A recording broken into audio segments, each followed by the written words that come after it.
नमस्कार साथियों। मेरा नाम है सुनील। काम करते हैं होम फाइनेंस कंपनी में। और आप लोग का एक बार फिर से बहुत बहुत स्वागत है मेरे नए यूट्यूब चैनल माई लोन मंत्रा में, जहां हम लोन रिलेटेड नॉलेज को लॉक नहीं अनलॉक करते हैं।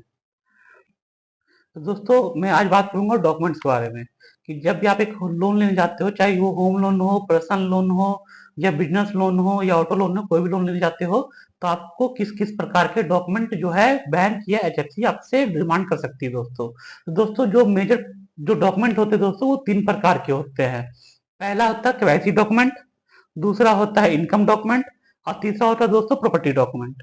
ठीक है दोस्तों, ये जो प्रॉपर्टी डॉक्यूमेंट होता है मोस्टली जो है होम लोन और लोन अगेंस्ट प्रॉपर्टी के केस में लगते हैं दोस्तों।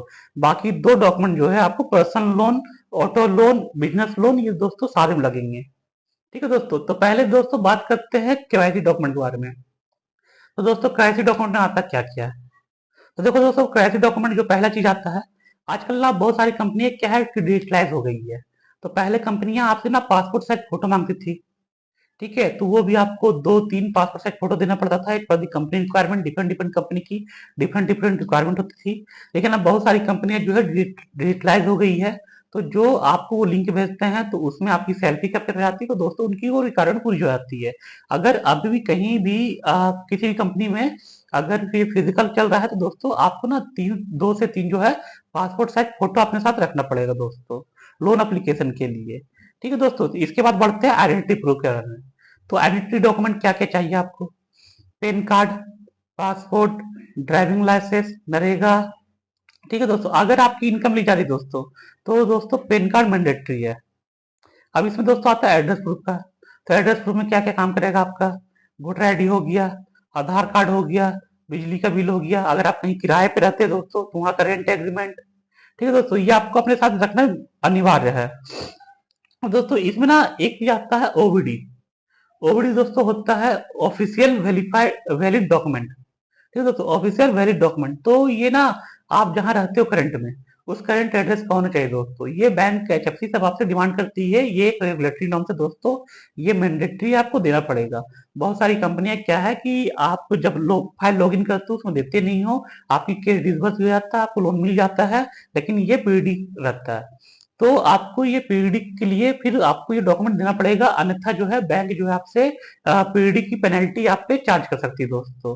जो कुछ लमसम अमाउंट भी हो सकता है, तो हर महीने का हो सकता है, या फिर कुछ परसेंटेज आपसे ये चार्ज कर देगी। तो अब जैसे आपकी अब ओबीडी भी क्या डॉक्यूमेंट आते हैं दोस्तों, तो मेजरली से जो डॉक्यूमेंट आते हैं, पासपोर्ट, वोटर आईडी, आधार कार्ड, नरेगा कार्ड। ठीक है, आप नेशनल पॉपुलेशन रजिस्टर या फिर सेंट्रल गवर्नमेंट के द्वारा इशू किया गया कोई भी डॉक्यूमेंट है दोस्तों, जिसमें आपका नाम, डेट ऑफ बर्थ और करंट रेसिडेंस एड्रेस होना मैंडेटरी है दोस्तों। तो दोस्तों, अब आगे बढ़ते हुए बात करते हैं इनकम डॉक्यूमेंट के बारे में। तो दोस्तों, अब इनकम डॉक्यूमेंट जो है वो डिफर करता है कि आप क्या करते हो दोस्तों। अगर आप सैलरीड हो, मतलब बैंक सैलरीड हो, आपकी जो तनख्वाह है वो बैंक में आती है, आपको सैलरी स्लिप मिलता है दोस्तों। तो इसमें जो मेजरली जो बैंक है आपसे 3 महीने का सैलरी स्लिप डिमांड करती है, लेटेस्ट 3 मंथ का। अगर आपके सैलरी के साथ कोई वेरिएबल पार्ट आ रहा है, जैसे कि इंसेंटिव हो गया या फिर ओवर टाइम हो गया, तो दोस्तों बैंक आपसे जो है 6 महीने का वो डिमांड करती है दोस्तों सैलरी स्लिप। साथ में आपसे जो है 6 महीने का बैंक स्टेटमेंट, जहां पे 6 महीने का सैलरी क्रेडिट बैंक को दिखना चाहिए दोस्तों। इसके अलावा दोस्तों बैंक जो है आपसे आपका एम्प्लॉयमेंट आईडी कार्ड, जिसमें कभी कभी क्या होता है कि आपका सैलरी स्लिप में डेट ऑफ ज्वाइनिंग मेंशन नहीं होता है, तो आईडी कार्ड जो एम्प्लॉयमेंट आईडी कार्ड होता है उसमें मेंशन होता है, तो वो मांग सकती है दोस्तों बैंक आपसे। अगर उसमें मेंशन नहीं है तो दोस्तों जो बैंक जो है आपसे आपका जो अपॉइंटमेंट लेटर है वो मांग सकती है। क्योंकि क्या होता है कि वो हर एक कंपनी का अलग अलग अपना अपना नॉर्म्स है कि इतना साल का विंटेज होना चाहिए, करंट एम्प्लॉयमेंट इतना या ओवरऑल इतना होना चाहिए, तो वो आपको प्रूव करना पड़ेगा। तो उसके लिए जो है आप अगर आप रिसेंटली कहीं कंपनी स्विच किए हो, 6 महीना हुआ है, 2 महीना हुआ, 3 महीना हुआ है, तो आप अपने प्रीवियस कंपनी का रिलीविंग लेटर भी दे सकते हो दोस्तों, तो उससे भी आपका जो है वो काम चल जाएगा। तो दोस्तों, इसमें ना आप फिर बैंक आपसे जो है 2 साल का फॉर्म 16 भी डिमांड कर सकती है दोस्तों। ठीक है, ये बैंक टू पॉलिसी डिपेंड करता है दोस्तों। साथ में 2 साल का आईटीआर डिमांड कर सकती है दोस्तों।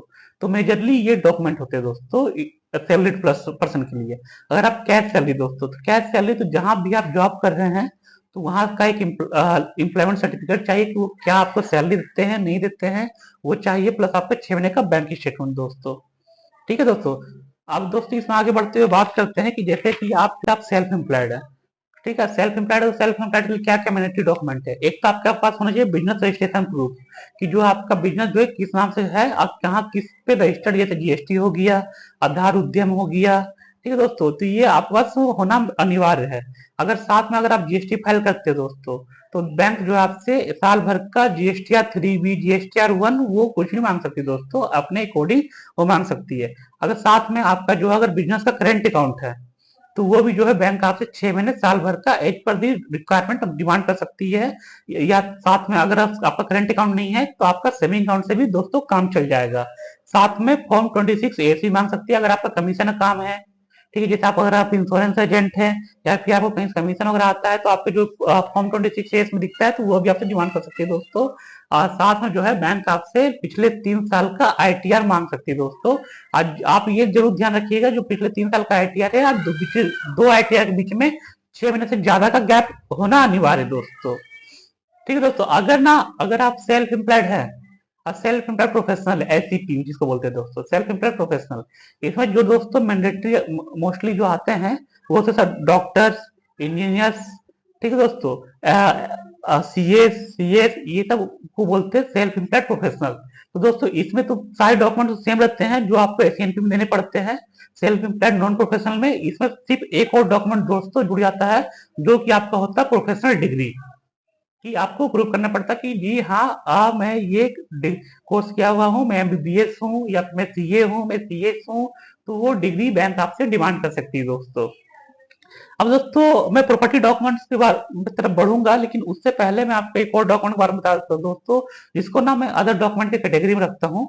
अगर मान लीजिए कि आपका कहीं आप लोन लेने जा रहे हो, इससे पहले भी आपका कहीं से लोन चल रहा है, ठीक है, लोन चल रहा है, अगर उसकी जो रिपेमेंट जो है आपने जो बैंक स्टेटमेंट दिया उससे दिख गया, तो ठीक है, बैंक आपसे डिमांड नहीं करेगी रिपेमेंट के लिए। नहीं तो बैंक आपसे जो है जो आपका जो एक्टिव लोन है उसका एसओए या रिपेमेंट शेड्यूल या रिपेमेंट बैंकिंग मांग सकती है दोस्तों, ठीक है। अगर ये भी आप अपने साथ जरूर रखिएगा, अगर अगर आपका कहीं से लोन चल रहा है तो।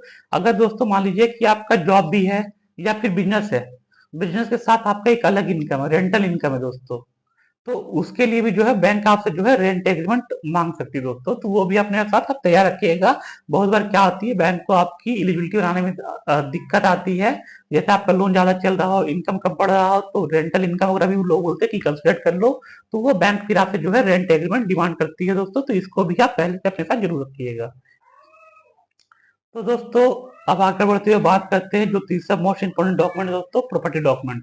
दोस्तों ये जो प्रॉपर्टी डॉक्यूमेंट है, आपको मेजरली जब home loan, construction loan, plot plus plot plus construction को लोन लेने जाते हो, या फिर प्रॉपर्टी के ऊपर आप लोन लेने जाते हो, तब आपको ये डॉक्यूमेंट की जरूरत पड़ती है दोस्तों। अन्यथा जो है अगर आप पीएल ले रहे हो, अनसिक्योर्ड बीएल ले रहे हो, ऑटो लोन ले रहे हो, तो इसमें ये प्रॉपर्टी डॉक्यूमेंट की दोस्तों जरूरत नहीं होती है, ये ध्यान रखिएगा, ठीक है दोस्तों। तो अगर मैं बात करता हूँ प्रॉपर्टी डॉक्यूमेंट्स के बारे में, तो सबसे पहले मैं बात करता हूँ, अगर कोई रेरा प्रूफ प्रॉपर्टी है, या फिर जो है स्टेट गवर्नमेंट का जैसे डीडीए हो गया, जीडीए हो गया, हुडा का प्रॉपर्टी है, हरियाणा गवर्नमेंट अथॉरिटी का प्रॉपर्टी है, तो अगर उसमें जो है आपसे जो है जो बैंक है आपसे अलॉटमेंट लेटर डिमांड कर सकती है दोस्तों।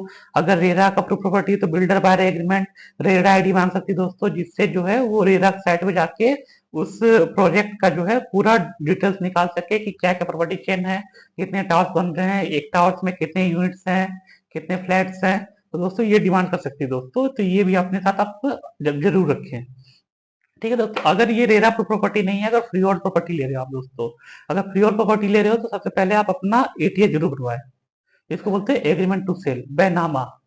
क्योंकि जैसे मान लीजिए आप ए से प्रॉपर्टी ले रहे हो, तो आप बी हो, ठीक है, तो ए और बी के बीच में जो डील हुई, कौन सा प्रॉपर्टी ले रहे हो, कितना का ले रहे हो, कोई फ्लोर ले रहे हो या जड़ से ले रहे हो, तो ये पूरा एक एटीए से मेंशन होता है दोस्तों, तो ये जरूर रखें। साथ में जो है जो सेलर का टाइटल डीड है जिससे आप प्रॉपर्टी ले रहे हो, वो भी उसकी फोटो कॉपी भी अवश्य रखें अपने साथ, प्लस लास्ट पिछले 13 साल का चेन जरूर रखें दोस्तों, ठीक है। अब जैसे मान लो कि कोई प्रॉपर्टी ले रहे हो आप, ए सेलर है, इसे प्रॉपर्टी ले रहे हो, सेलर के नाम पे 2024 का डीड है, ठीक है दोस्तों। अब लेकिन ना उसके पास जो है 2010 का भी है, 2012 का, 2015 का भी है, ठीक है, तो दोस्तों आपको ना इसकी भी फोटोकॉपी उनसे जरूर ले ले, क्योंकि बैंक आपसे जो है पिछले जो है 13 साल की डिमांड करेगी।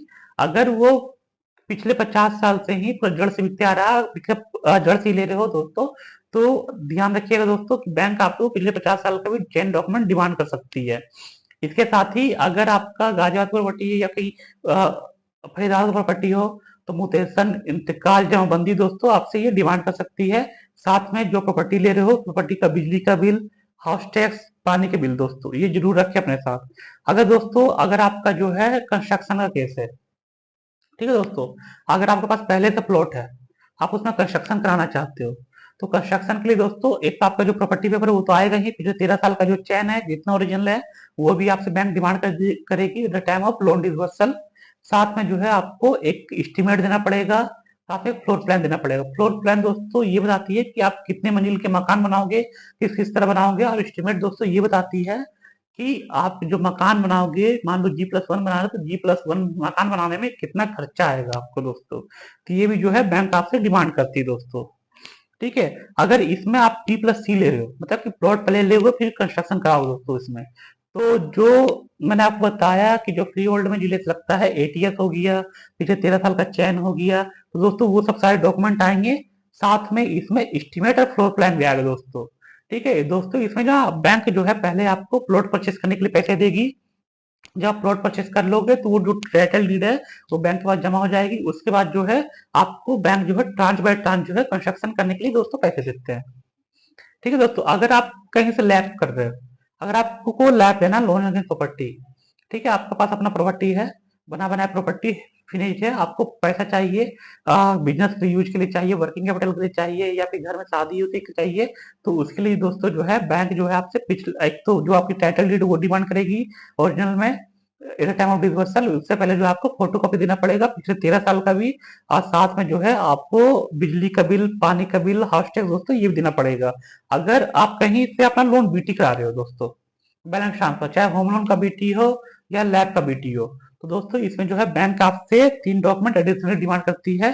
पहला आता है SOA, LOD and foreclosure letter. दोस्तों एसओए होता है स्टेटमेंट ऑफ अकाउंट्स, जिसके बारे में मैं आपको ऑलरेडी अपने पिछले वीडियो के बारे में बता चुका हूँ, जो एडिशनल चार्जेस के बारे में कि एसओए कैसे निकलता है, एफसी कैसे निकलता है, और एलओडी कैसे निकलता है, कैसे अप्लाई करना पड़ता है, उसके लिए क्या चार्जेस है दोस्तों। तो आप उसके बारे में वहां से जाके वीडियो देख के उसकी जानकारी ले सकते हो दोस्तों। तो दोस्तों ये थे हमारे लिए मेजरली 3 डॉक्यूमेंट। मैं आशा करता हूँ कि ये वीडियो जो है आप लोग को काफी इन्फॉर्मेटिव लगी होगी। मैं आपके सजेशन का वेट कर रहा हूँ दोस्तों। अगर आप मुझे कोई सजेशन देना चाहते हैं या फिर कोई किसी टॉपिक पे आप चाहते हैं कि मैं कोई वीडियो बनाऊं, तो दोस्तों प्लीज आप मुझे कमेंट करें, मैसेज करें, मेल करें, मैं आपके लिए उस टॉपिक पे वीडियो जरूर लेकर आऊंगा दोस्तों। धन्यवाद।